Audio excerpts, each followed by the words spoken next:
In front of me is EMPORIA Smart 6, and today I would like to show you how you can turn on or off autocorrection. Begin by opening Settings and scrolling all the way down to Access System.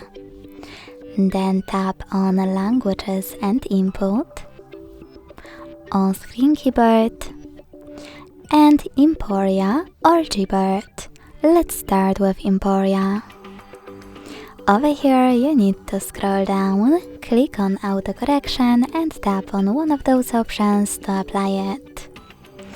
If you are using Gbird though, click on text correction, scroll down and use this switcher next to autocorrection to manage it. Thanks so much for watching. If you enjoyed this video, leave a like, comment and subscribe.